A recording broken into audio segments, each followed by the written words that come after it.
Do you know how scary life was before the dinosaurs? This is part 3 of scary creatures that existed way before the dinosaurs. To explain it simply, dinosaurs have only existed since the Triassic period. And this whole period of time is filled with scary creatures that you probably never heard of. Last video we covered this weird looking animal called a tetrapod, and also the arthropleura, which was a 2.6 meter long millipede. Not to mention these crazy looking fish that existed during the Carboniferous period too. We got up to the Permian period, about which I said, that's when things take a wild turn.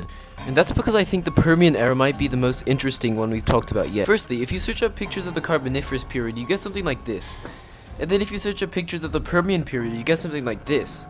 Keep in mind, Permian period followed the Carboniferous. So how did these dinosaur-looking animals just appear out of nowhere? Well, if you watch part 2, you can probably guess which Carboniferous animal they evolved from. Yep, it was this guy, the early tetrapod. What happened was that the tetrapods evolved something called the amniotic egg. Now, what the hell does that mean? Well, pretty much they had to lay their eggs underwater before. The amniotic egg is just like what we commonly think of as an egg today. They have a shell, right? And then inside the shell, there's liquid that simulates the underwater environment that they need. Just like what a chicken has. And this allowed them to completely live on land. And we call these animals with amniotic eggs amniotes. Now, you can see they're starting to look a bit more lizard-like. The amniotes split into synapsids and sauropsids. And from here, the synapses evolved to become bigger and bigger and bigger, giving us the Dimetrodon, Edaphosaurus, Inostrancevia, Lystrosaurus, and Moschops, and more. Ooh, that was a mouthful. Now you're probably asking, well, how are these not dinosaurs? Well, dinosaurs are sauropsids, not synapsids.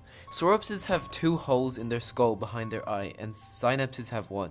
I know, like, technical difference, but it is what it is. But synapsids would go on to become mammals, and sauropsids would go on to become reptiles. I actually think the synapsids are more tough than the dinosaurs. What do you guys think? Tell me in the comments. But at the end of the Permian period, something terrible happened. It was called the Great Dine, the biggest mass extinction in the Earth's history. This was caused by continuous massive volcano eruptions in Siberia, called the Siberian Traps, causing 90% of all life to die, according to CNN.